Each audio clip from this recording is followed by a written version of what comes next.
With recent hurricane events like Helene and Milton, we wanted to bring back David Dodd to share his invaluable insights and perspective. Welcome to iPrograms podcast, The Art of Program Management, where today we're delving into the strategies shaping resilience and disaster recovery. David Dodd, a global leader at the intersection of economic development and resilience, joins host Dr. Bill Bersing to explore the critical aspects of disaster preparedness, from harnessing economic opportunities post-disaster to applying lessons learned from global case studies. Join us for this compelling episode as we bridge the worlds of project management, civil engineering, and resilience to uncover the art of building stronger, more adaptable, and sustainable communities. Yeah, let's start with this current situation, the rapid intensification. What caused that to happen and all? Give us a little background of what you've been up to since the hurricane and maybe start from the beginning here. Yeah, I'm working with a group of really great experts, and we're developing a strategy to do a very intensive recovery effort because Helene, Milton was bad, but it wasn't as bad as they thought it could be. And it's all about the location, and it hit below Tampa, so it was not a direct hit on Tampa, which would have been catastrophic. But Helene was both of these hurricanes, this rapid intensification. Helene went from a tropical wave, which is the lowest classification of disturbance, all the way to a Category 4 in 2 days. 2 days. When it hit the Gulf of Mexico is shallower than the Atlantic or Pacific Oceans. Therefore, the temperatures can increase more rapidly. And these are record temperatures for the Gulf of Mexico, all-time records. So both of these hurricanes, when they hit the Gulf, they went from just the disturbance all the way to a Category 4.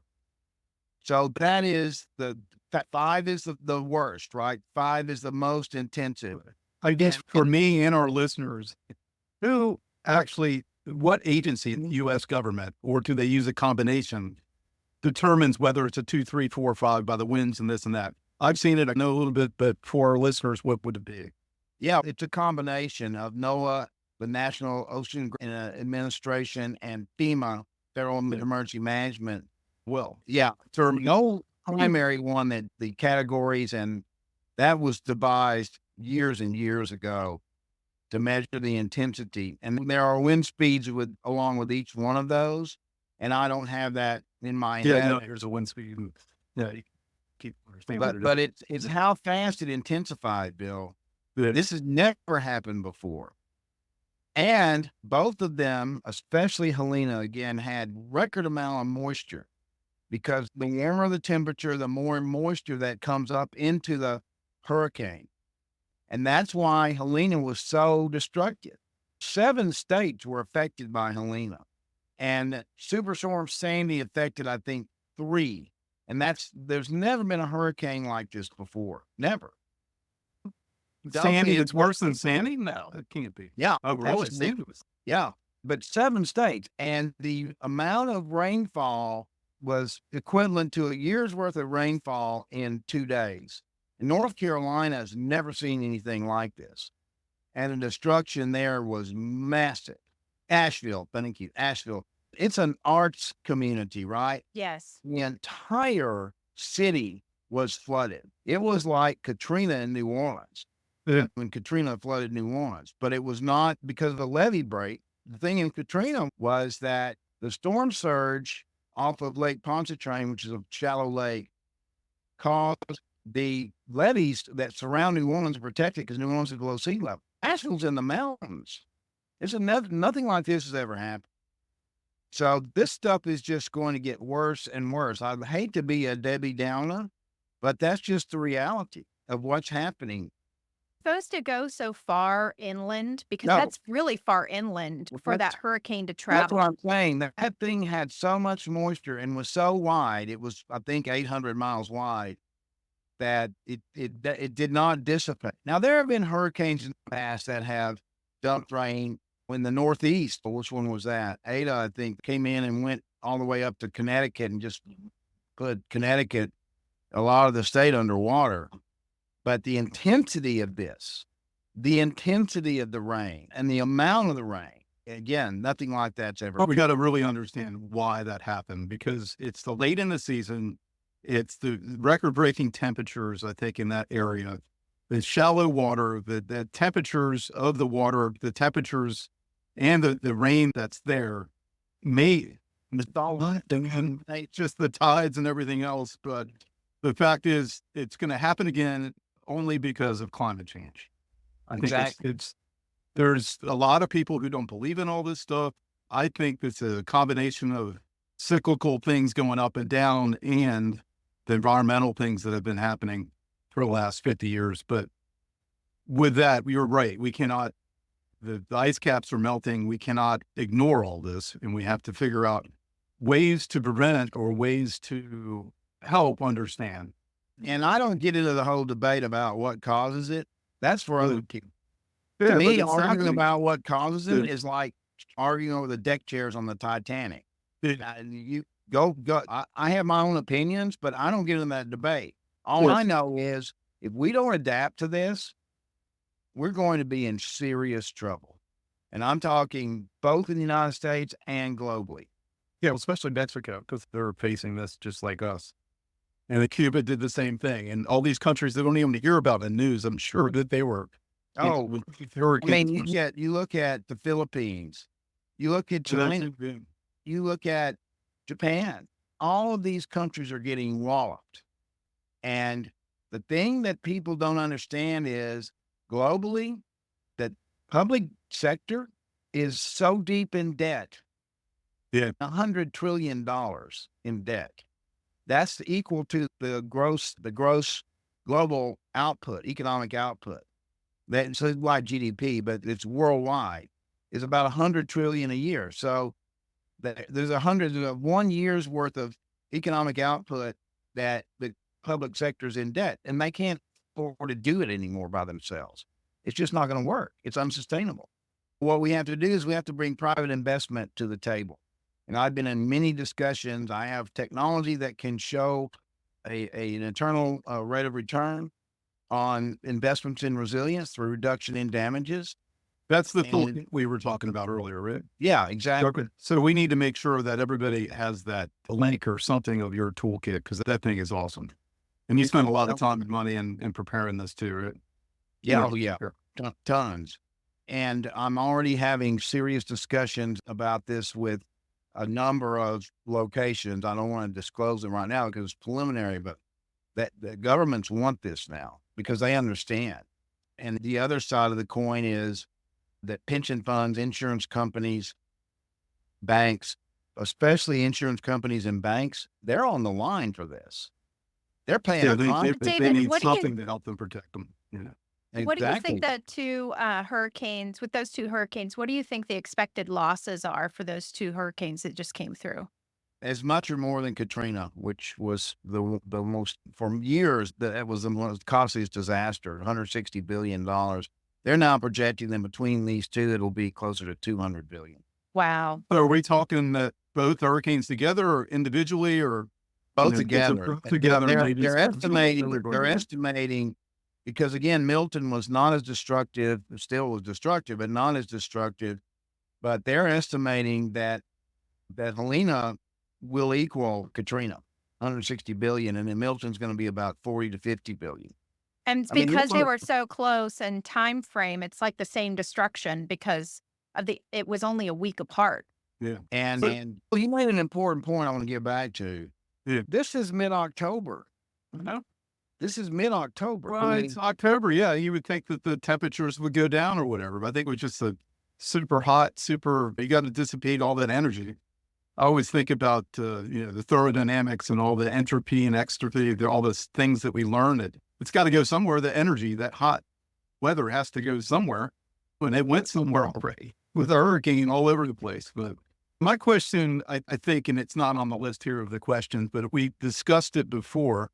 I hate to begin with negative things. What are the positive things that the U.S. government, we'd had this discussion on the phone. We did some good things here before the hurricanes came up. There was only a certain amount of deaths. I'm not sure if it was 18 people, but most of that was due to the tornadoes. But I think this, unlike other hurricanes, we've prepared people and saved a lot of lives. And we did some good things. We can say that it wasn't as bad as it should have been or could have been. But so what are the things that we did right? There are, I think the latest number is 170 deaths from Helene. Wow. But that's, again, Katrina was 1,100. Yeah. So deaths from the disasters have gone down. And that is because of getting the word out and people learning more about how to be better prepared. Now, Asheville's a different story because they had no idea this was going to happen like this. That they had no idea that this would be at this level of destruction. But overall, deaths from disasters have decreased. And again, that's people taking it a little bit more seriously.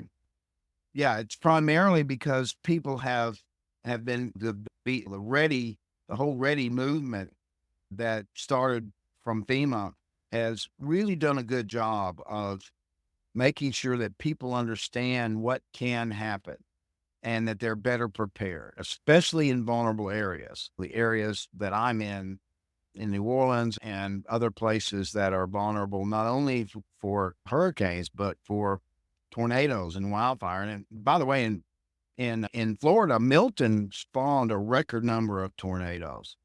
I think it was 55 that were spawned by that hurricane. Yeah. And so that's another thing that we're going to have to keep in mind and be aware of and be prepared for. And tornadoes are, I used to live in North Louisiana where tornadoes were more prevalent, but now they're more prevalent everywhere. But Virginia, you haven't even down here in New Orleans that never had tornadoes have had several tornadoes in the past few years. Virginia lives in a tornado-centric area. Yes, I do. Anything you guys do differently than you think you did 10 years ago? I don't think so. I think that people are a little more safe than they used to be. I think in St. Louis and Midwest, everybody hears the sirens and nobody does anything because they're so used to hearing them. But now I think people are a little more apt to take cover and do the proper steps that they need to do. Whereas before they just took it for granted here in the Midwest. In places like here in New Orleans and Florida and other places, storm cellars are everyone that builds a house in the Midwest builds a storm cellar. You can't build a storm cellar here because the water table. You can have a swimming pool. Yeah, think out in the sea. Yeah. I was very surprised in Arkansas how few basements there were in Northwest Arkansas. And it really concerned me and they just had a terrible tornadoes that came through a few months ago, 6 months ago, maybe season. And it really destroyed so many homes and so much community. And they don't have basements there. It's terrifying having tornadoes come through. I remember being in that area and not having a basement myself and just going to the center of the house, hoping and feeling like the house was built in the mid 2000s or like mid 2010. And I could feel the house sway when 60-mile-an-hour wind, Lord knows that my house would have been done. That's what's happened, Virginia. In the past, homes that were built in the late 1800s and early 1900s, most of them did have basements because my family's from there and my grandparents had a basement and my uncles and aunts had a basement. But the newer homes are not doing that. Why?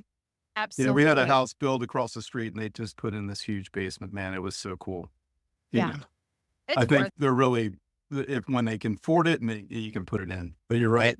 Storms have their own problems with the design and construction of them is everything. Because people have been killed in storm cellars that weren't built up to standard. But the thing that I think we've made great progress, Bill and Virginia, in recovery, and the National Disaster Recovery System that was put in place after Katrina aligns the federal agencies in a way they had never been aligned before. And although it's not perfect, there's still a lot of criticism of various parts of that system. It's a lot better than it was. But people don't really realize the importance of project management in disaster recovery. It's absolutely critical. Your field is really critical. And more people that do disaster recovery on a regular basis are getting their project management certification because they need it. Because that is really what recovery is. It's a huge project. Can It you is. talk It's a more large about program. that? No, I've taken courses. I don't have my certification, my PMI, but I certainly know that a lot of people that are in recovery do. And the reason for that is what you're talking about is a large project, and the more damage and destruction, the larger the project. That's what recovery is. It's a large project, and it's undertaken. The thing that makes it challenging is you have 6 recovery support functions. You have 100 or so federal agencies and subdivisions of agencies involved. And how do you coordinate all that? How does that all work together instead of working apart? And I was involved in recovery from Katrina. I represented the state of Louisiana's Economic Development Agency. And we would go to meetings and there would be 3 or 4 federal agencies and they start arguing with each other because they all had different approaches.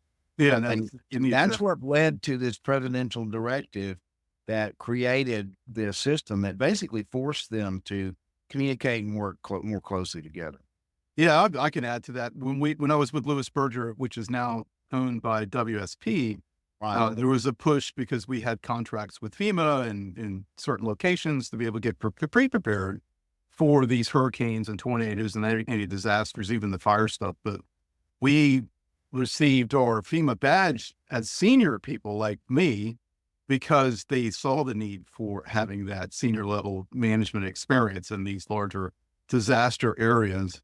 And I don't know how much more they're doing because it's a heavy price to pay for a lot of senior people who understand it, and you don't see it right away. But if you go into it with your eyes wide open, you're going to need some people who can manage other people, hundreds of, if not thousands of people to do the recovery effort, to be able to say, hey, this is where we need to spend our resources. This is our cost loaded stuff. Here's our schedule. Here's this, all the things that we talk about, risk management included within project management. That would be very helpful. I don't know how much because I haven't been that involved lately, but I'm not sure how much they're doing, but I know they're hiring the right people, Steve Hill included, who are really good with this stuff, with Army Corps of Engineers and FEMA's just really coordinating all these efforts and doing a fantastic job.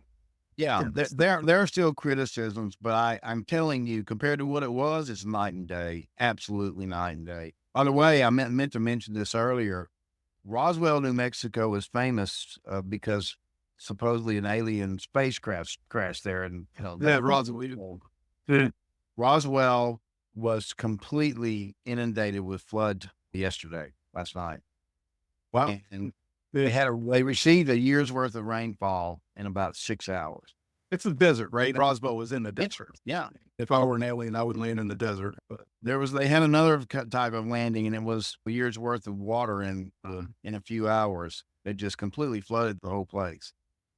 And this is going to continue. That's why it's so important that we have the ability to come in and do a massive amount of recovery work in a short period of time.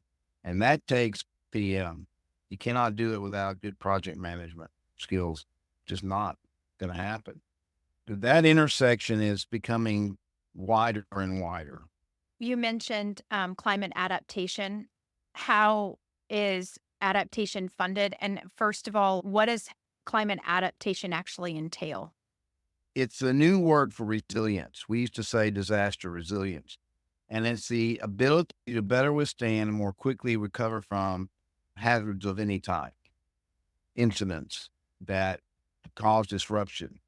So the funding for climate adaptation has primarily come from the government.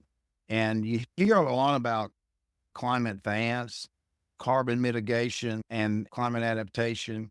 Of those two, 95% of all investment goes toward carbon mitigation.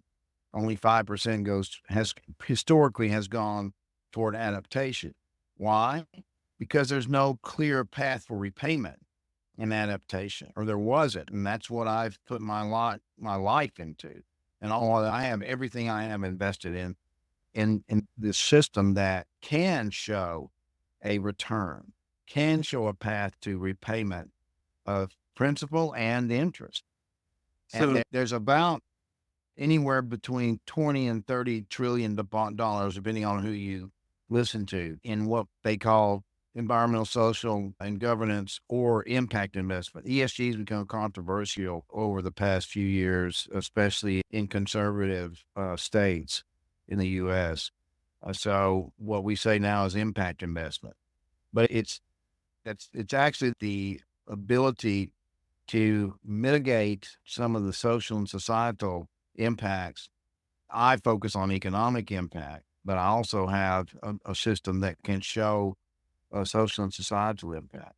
And when Katrina happened, they bust 200,000 people out of New Orleans, and that just completely tore the social fabric.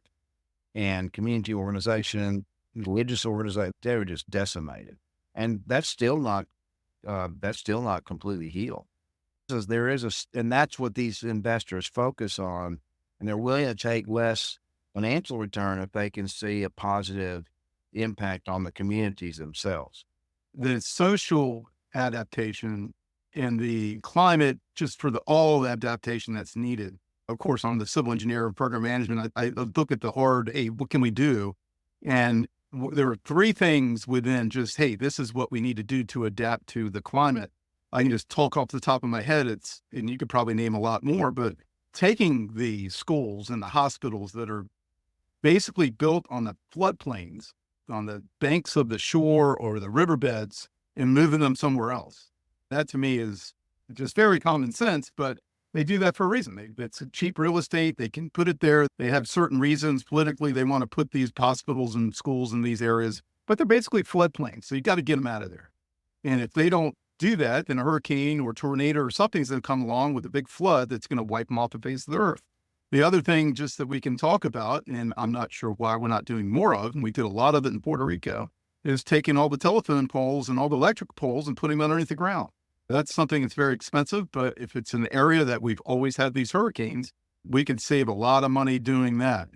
And then all the other stuff that's included for disaster recovery, for just preparing and adapting to the fact that we're not going to just get rid of this. We have to have the people, the equipment and all that staged because we know it's going to come.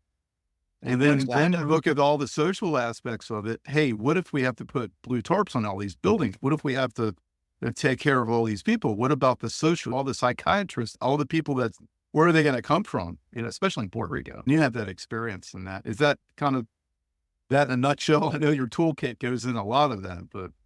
Yeah, no. And I didn't really realize this at first. And then I came to realize, as you both know, I was doing disaster recovery in Puerto Rico, and it was in 2019, which was 3 years in. But that's normally a recovery operation takes no more than a year.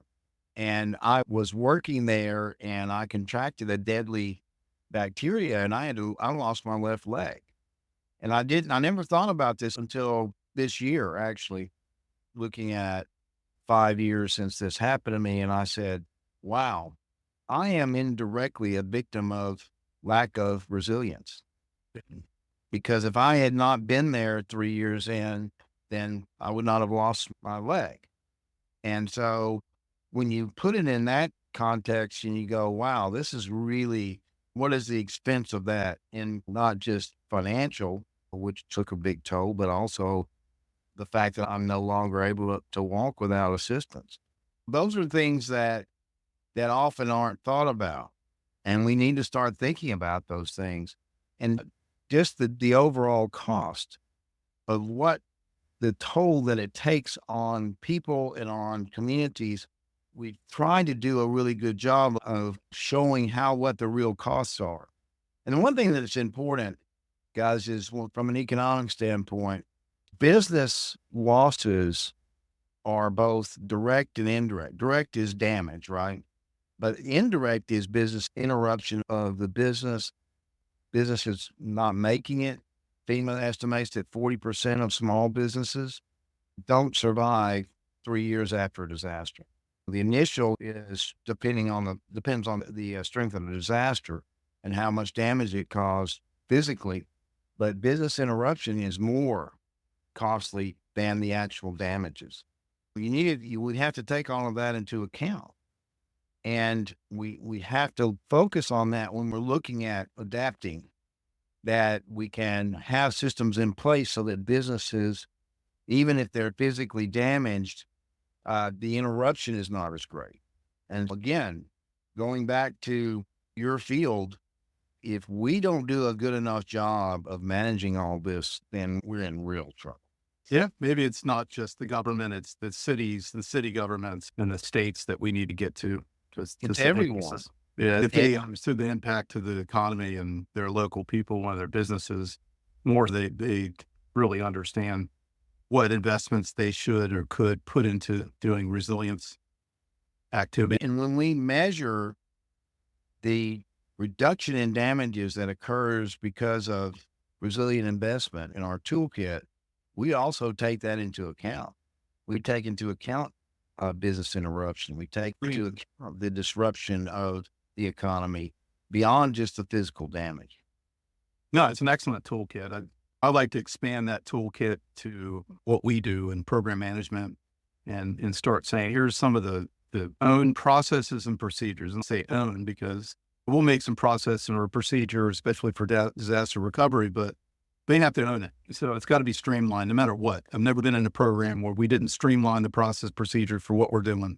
And that would just be an awesome kind of, even if we can integrate some artificial intelligence in that, to say, hey, this is what we can do. And we say, here's the process procedure. We go into AI and have some other nuances for what they're doing in that specific area. And I think we could come up in a short period of time, 1 or 2 days, even a week, for things that would really help out the year or 2 year project. Absolutely. AI, you brought up AI, I'm glad you did. AI has the opportunity to revolutionize all of this.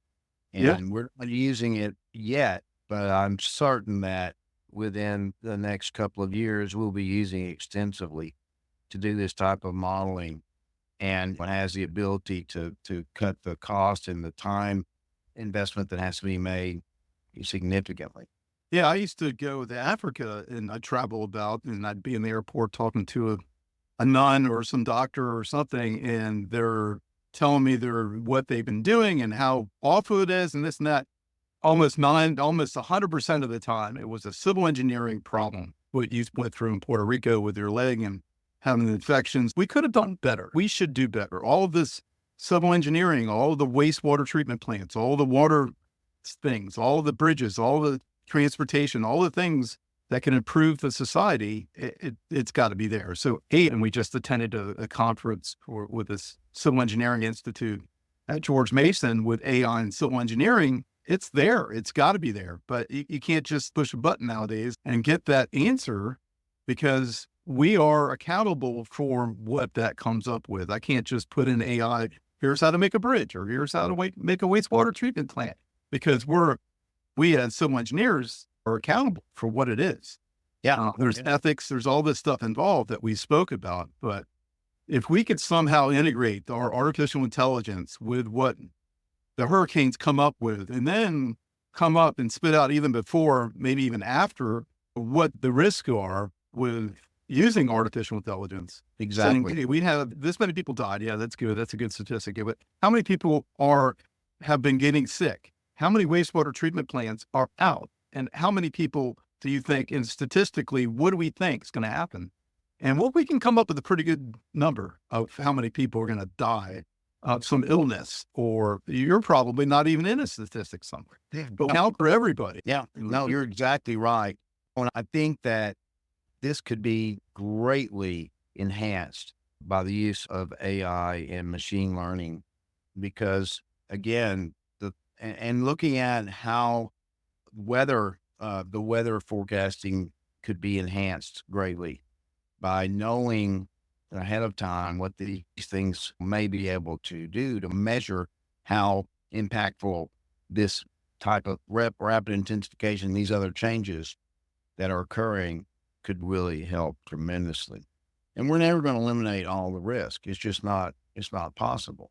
And just like in anything, but we certainly could use that to mitigate the risk as much as possible. Well, And we in the U.S. mitigated all the risk. We mitigated a lot of risk, especially in Florida and all the news and this and that.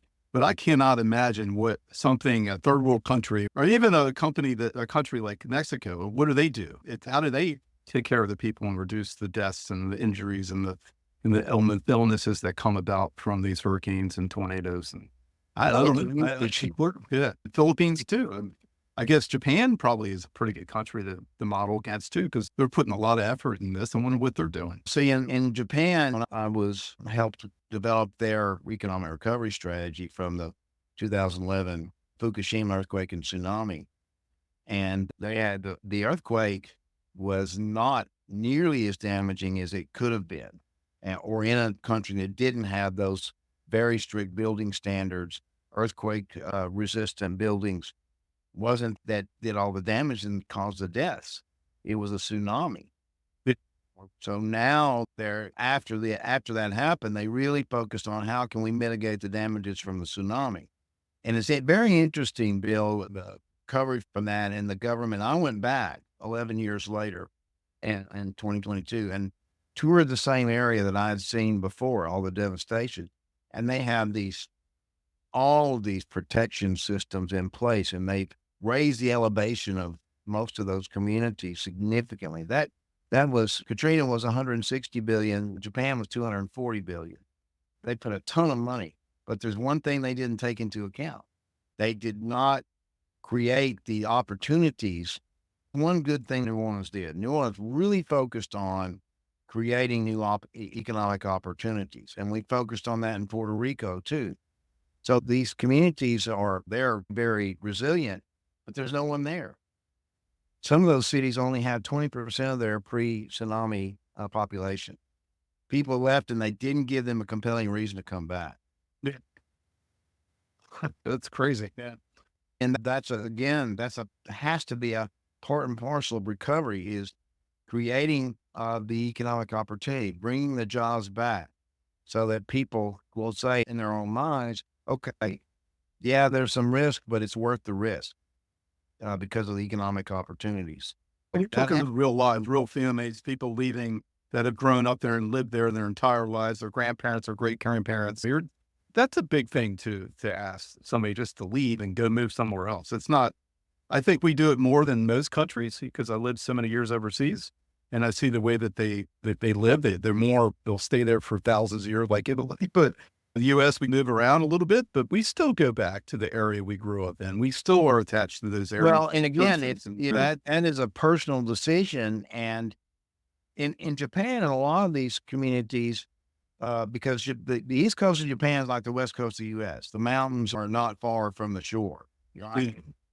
And so what they did was a lot of them moved miles away, not hundreds of miles, 40 or 50 miles away. They're living up in the mountains. And these cities were rebuilt on the shore to be more resilient. And people just said, I don't think so. I'm not going to. And again, it's a combination of the social and societal impacts, but also creating the economic opportunity. I tell people that economic recovery from a disaster is like economic strategy wrapped around a specific event, because we literally develop strategies for the economy to recover. But those are around that event. If you don't do that really robustly, you're going to have problems because people need a reason to return. This isn't just I'm sitting here with a planner and I've done a lot of the city planning and all that. So that economic recovery with the city and civil engineering and the large projects, we all go hand in hand. That's why you reached out to me years ago. And we had these conversations for years because we realized, I think you did, and then I did, how important to get this thing going. So it's very dissected. You do your job, economics, you look at economic development, and we do our job. We build all the projects and we do the infrastructure development. We create some things, but we got to be able to do it together. That's exactly why the National Recovery System was put into place. Because what it does is we sit with the Army Corps, We sit with Health and Human Services. We sit with Cultural and Natural Resources, and we work together. So that is incorporated. It's all incorporated together. And again, it's not perfect, but it's a heck of a lot better than what we had before. And project management, I'm going to say it again. I'm not plugging you, or maybe I am plugging you, but it's for a reason. It's for a reason, because it's so important. Because of you have all of these dynamics, you have all of these separate, they all have to work together. Virginia, you had a question? Yes, you talk about your role in bringing resilience to recovery, and I believe that's what you were talking about earlier with the Japanese moving up the mountain and bringing economy back and giving people a reason to go back to New Orleans. Can you explain more about resilient? There's one thing to recover, and then what does it mean to be resilient as well? We realized pretty early on, because I've worked with the national recovery system for gosh, almost 12 years now.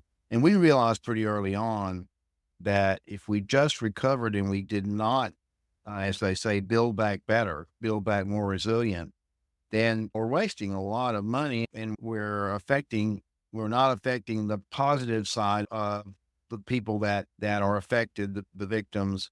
We're doing them a disservice. And so FEMA's really embraced that. And now they build resilience into everything that they do, and ensuring that when the rebuilding occurs, it's not just as it was before. It's better. It's more resilient. And that's the only way we're going to be, it's the only way we're going to be able to withstand this. It's just that simple. And so that's a part and parcel of everything that FEMA does. There's a woman named Robin Keegan, who I've known for many years, who's from here, who's now the assistant administrator in charge of resilience. And they're going to absolutely be a part of everything that happens in economic recovery is going to have resilience built in. And then all the other recovery support functions are doing the same thing. Are they using their toolkit, or do they have their own little thing that they use, or what are they doing? They're interested in it. We haven't actually had a use case with FEMA, but certainly that they are using tools to ensure that resilience is built in. And again, mine's for a specific purpose as well, is to bring private investment into disaster resilience. And so FEMA's a public agency, so they're doing it all public now, but certainly over the course of time, I would hope that some tools would be used, whether it's mine or someone else's, to ensure that the private sector is at the table and is actively investing in climate adaptation and resilience. I know you're a new nonprofit organization, but do you charge for using the tool for some of these states and government? Is that something that nonprofit? The nature of nonprofits is that there's no ownership, there's no profit, but certainly they can have revenue. And my organization can have revenue, absolutely. And so we are looking at the combination of grant funding and actual dollars being paid for this, because we have to pay for it. We have to pay the people that are doing this work in developing these very complex models. Takes a lot of data, takes a lot of data analysis. And that's why, again, I'm hoping that AI can help with that in the future. Yes, there's a charge for it, but can we use grant funding for that? Can we use corporate social responsibility donations for that? And we would hope that we can. Resilience recovery. Bill, did you want to speak to the possible role that project and program management plays in the resilience part of the recovery?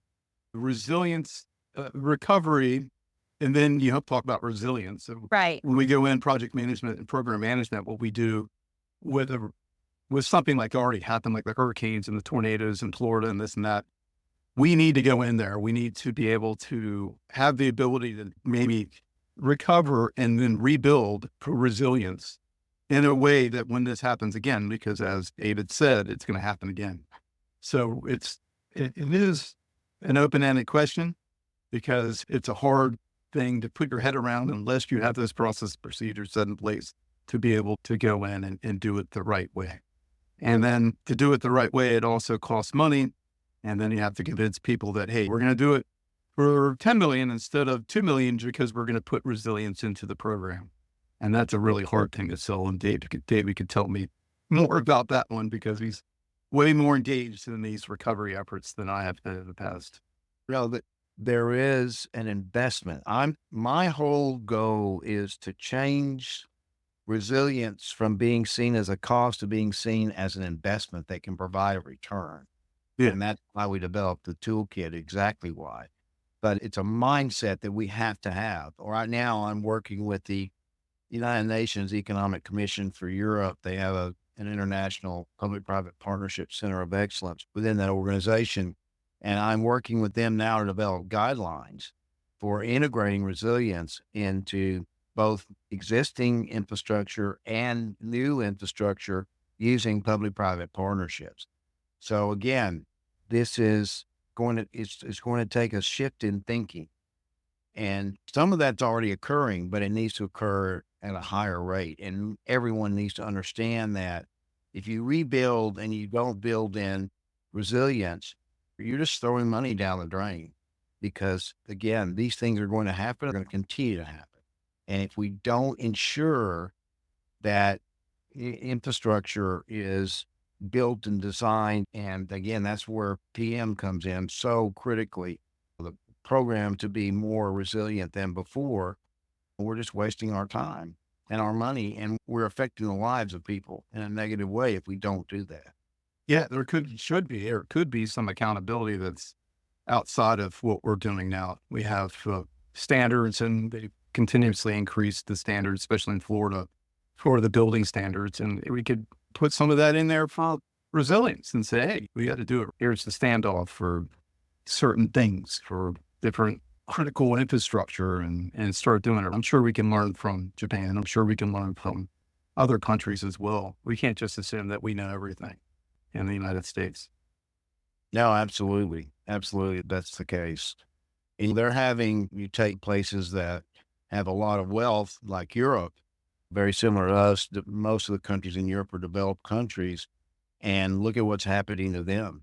In Greece, they had drought and flooding in the same country at the same time. There's a part of Greece that was suffering wildfires, extreme drought and wildfires, while another part of Greece was being flooded. Wow. And this is what we're facing. This is going to be the new normal. The Netherlands are just the cream of the crop when it comes to civil engineering and avoiding flooding and all that.